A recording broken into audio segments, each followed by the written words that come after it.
Alright, new year, new identity, new format.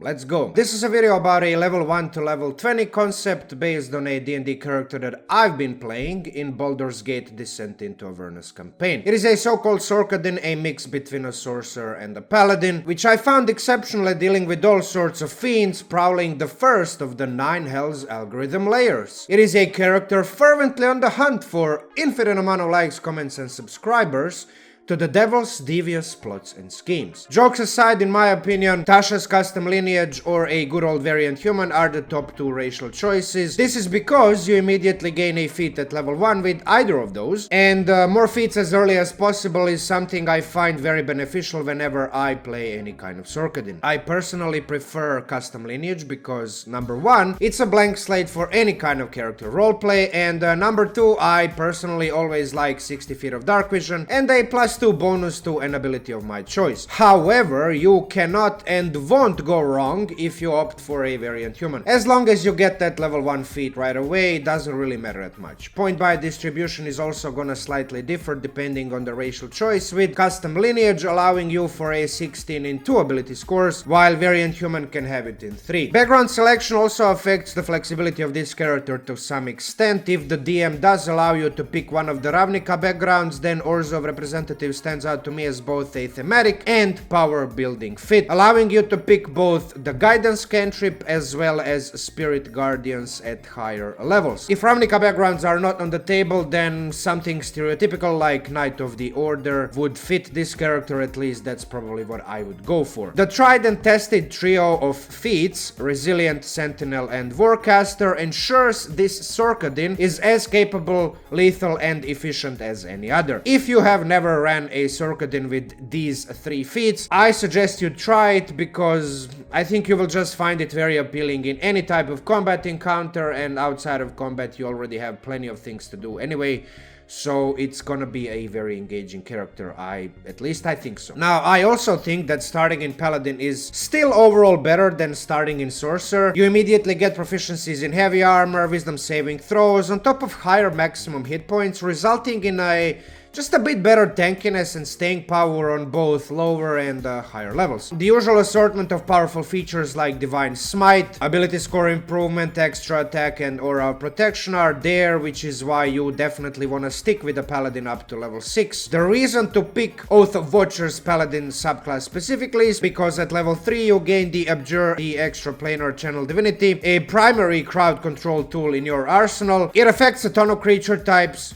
Should they fail a wisdom saving throw against it, you effectively remove them from the combat encounter. Multiclassing into a lunar sorcerer at character level 7 unlocks a progression path that's just full of magic that further bolsters your offensive, defensive and overall support capabilities. Sorcery points, meta magics, a ton of extra spells, also 1 ability score improvement as well. Definitely ensure that every subsequent level that you take gives you something new and fun to play around to use. Spells, definitely want to talk just a bit more about those. Booming Blade and Guidance cantrips are, I think, 2 must-haves. The former gives you a solid damage spike for your Warcaster plus Sentinel attack opportunity combo. I just butchered that, I don't know how to speak, but yeah, the latter definitely comes in handy for most, if not all, ability checks, especially if your party lacks a cleric or a druid, which is, you know, you become the one to cast this cantrip, so yeah, better have it than not. Level 1 Paladin spells, Shield of Faith, Bless, Divine Favor, they are as relevant at level 1 as they are at level 12. Lunar Sorcerer, the fact that it just gives you a shield spell for free from a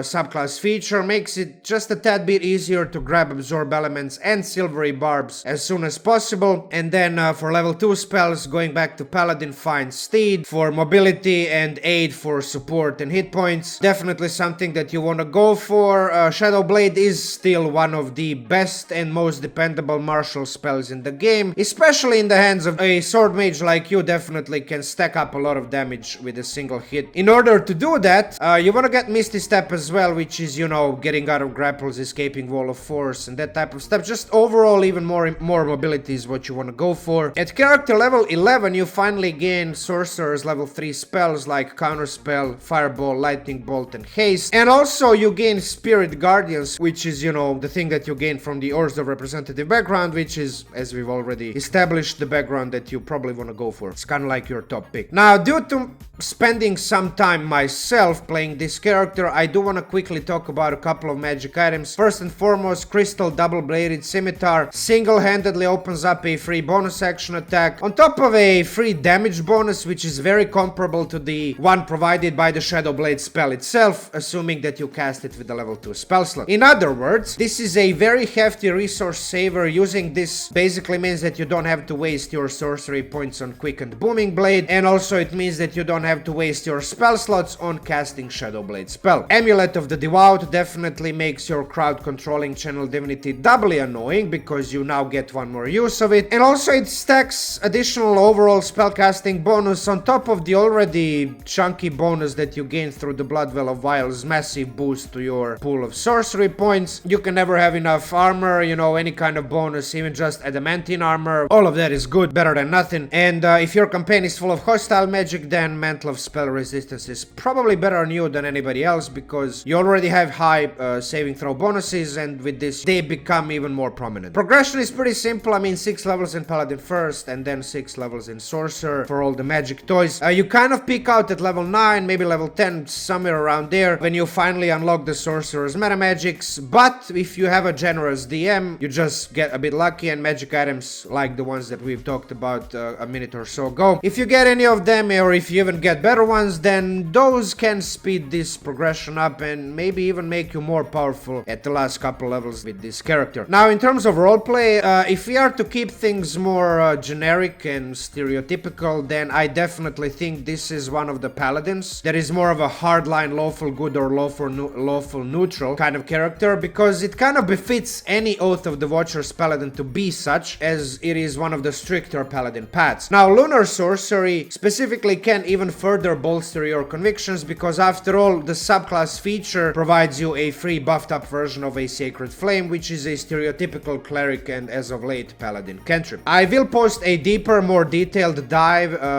into this character soon. In the meantime, you can read this same wall of text that you've been watching me scroll through on my Patreon. It is entirely optional, but if you do prefer reading a text guide over rewatching this video, then the option is there.